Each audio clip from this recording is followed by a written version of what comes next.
Assalamualaikum warahmatullahi wabarakatuh.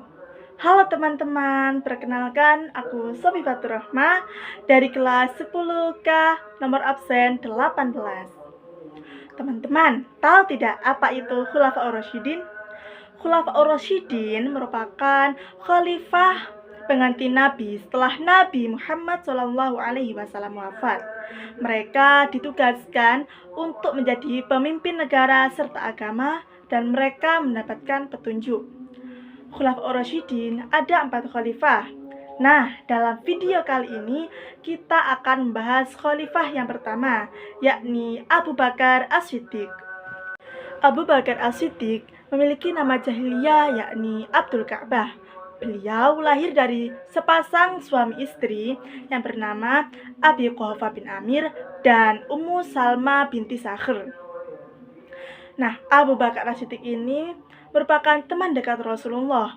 Tidak ada satupun pertempuran yang ia tidak mengikutinya. Dan beliaulah yang menemani Rasulullah ketika sedang bersembunyi di Gua Sur.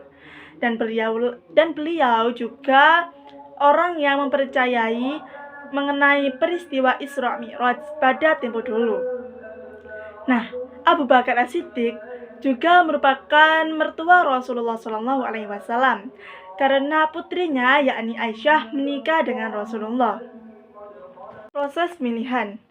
Pada saat Rasulullah SAW wafat, kaum Muhajirin sedang sibuk mengurus proses pemakamannya.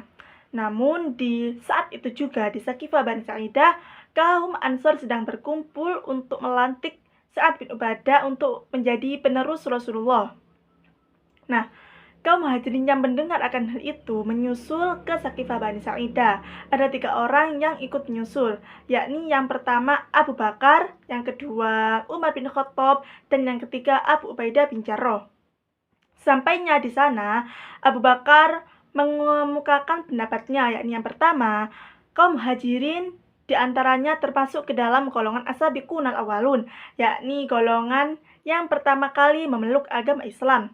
Kemudian pendapat yang kedua, kaum Muhajirin lebih dahulu menemani Rasulullah di kala suka dan dukanya. Pendapat yang ketiga, di dalam hadis Nabi itu disebutkan 2 hal pokok, yakni yang pertama senioritas dan yang kedua suku Quraisy lebih unggul dibandingkan suku-suku yang lain pada saat itu. Kemudian pendapat yang keempat, untuk menjadi DPR, Nadi Al-Qaum, serta Dewan itu berusia di atas 40 tahun. Nah, setelah Abu Bakar menyampaikan pendapatnya itu, ada seseorang dari kaum Ansor yang tidak setuju dan mengatakan bahwasannya kamilah kaum Ansor yang menyambut serta menolong kalian kaum Muhajirin ketika kalian pertama kali datang ke Madinah. Kemudian dari pendapat itu didukung oleh seseorang yakni Al-Khabbab bin Munzir dari kaum Ansor suku Khosroj.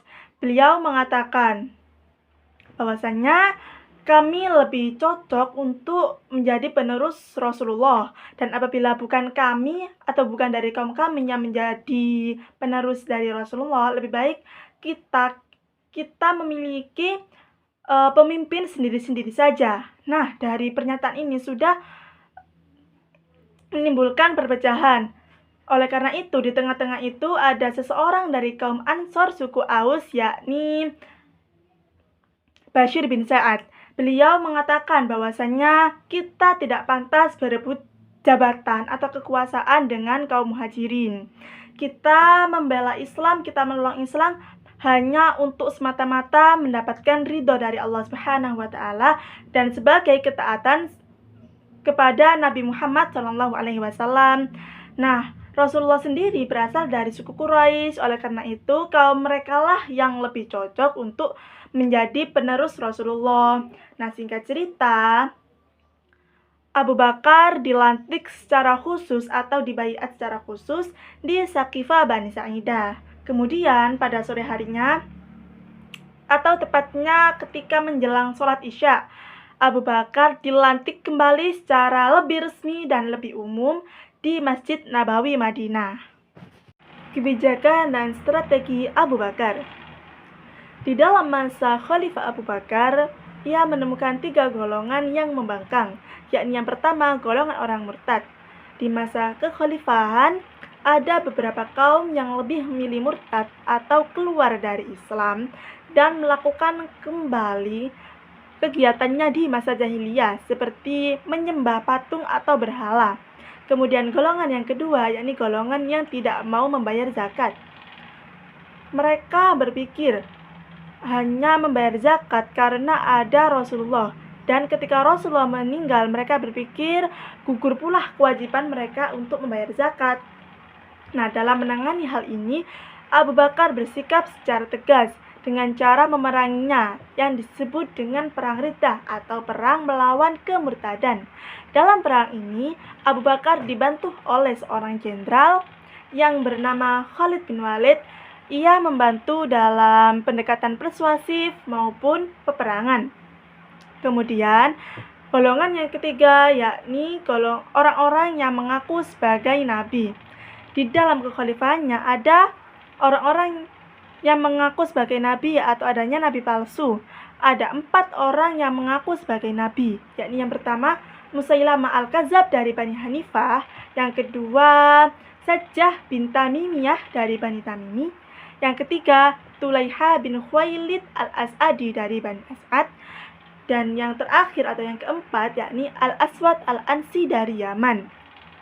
Untuk memerangi orang-orang yang mengaku sebagai nabi, Abu Bakar membentuk 11 pasukan, dan setiap pasukan diberi perintah untuk memusnahkan orang-orang yang mengaku sebagai nabi. Dan dalam kurun waktu kurang lebih 1 tahun, orang-orang yang mengaku sebagai nabi berhasil dimusnahkan oleh ke-11 pasukan yang telah dibentuk oleh Abu Bakar. Kodifikasi Al-Quran. Setelah perang Riddah, muncul di benak para sahabat tentang kekhawatiran akan adanya Al-Quran. Salah satunya adalah Umar bin Khattab. Umar menyampaikan pendapatnya kepada Abu Bakar As-Siddiq. Beliau berkata bahwasannya perlu adanya pembukuan Al-Quran karena yang pertama, banyak para penghafal Al-Quran yang gugur dalam peperangan. Kemudian yang kedua, ayat-ayat Al-Quran yang ditulis di kulit kurma, batu, maupun kayu sudah banyak yang rusak dan perlu adanya penyelamatan. Dan yang ketiga, pembukuan Al-Quran ini akan menjadi pedoman bagi umat Islam sepanjang masa. Singkat cerita, Abu Bakar menunjuk Zaid bin Thabit untuk memimpin pengumpulan ayat-ayat Al-Quran ini. Nah, kemudian ayat-ayat Al-Quran yang berhasil dikumpulkan pada masa itu kemudian disimpan oleh Abu Bakar As-Siddiq. Setelah Abu Bakar As-Siddiq meninggal atau wafat, ayat-ayat ini disimpan oleh putri Umar bin Khattab yang juga menjadi salah satu istri Rasulullah. Perluasan dakwah Islam. Setelah situasi sosial politik masyarakat Islam membaik, Abu Bakar mulai menyebarkan dakwahnya agama Islam ke wilayah yang lebih luas lagi. Ada 3 hal utama yang dipegang oleh dai atau tentara Islam ketika saat pertama kali memasuki wilayah, yakni yang pertama, dianjurkan untuk masuk agama Islam sehingga harta dan jiwanya akan dilindungi. Yang kedua, apabila tidak mau masuk dalam agama Islam, maka wajib untuk membayar pajak atau jizyah sehingga harta dan jiwanya akan dilindungi. Kemudian yang ketiga, apabila ada yang menghalangi, maka orang tersebut akan diperangi. Nah, salah satu wilayah yang akan menjadi tujuannya yakni Syria.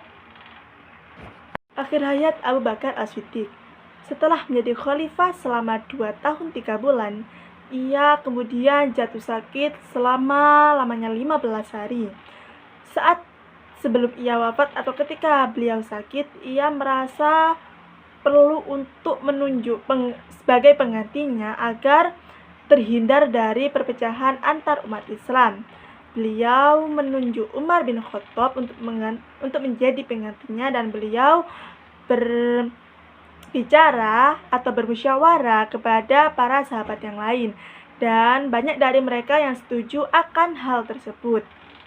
Setelah 15 hari beliau sakit, tepatnya pada tanggal 21 Jumadil Akhir tahun 13 Hijriah, Abu Bakar As-Siddiq dinyatakan meninggal dunia. Dan beliau pun dimakamkan di Masjid Nabawi Madinah di samping makam Rasulullah SAW.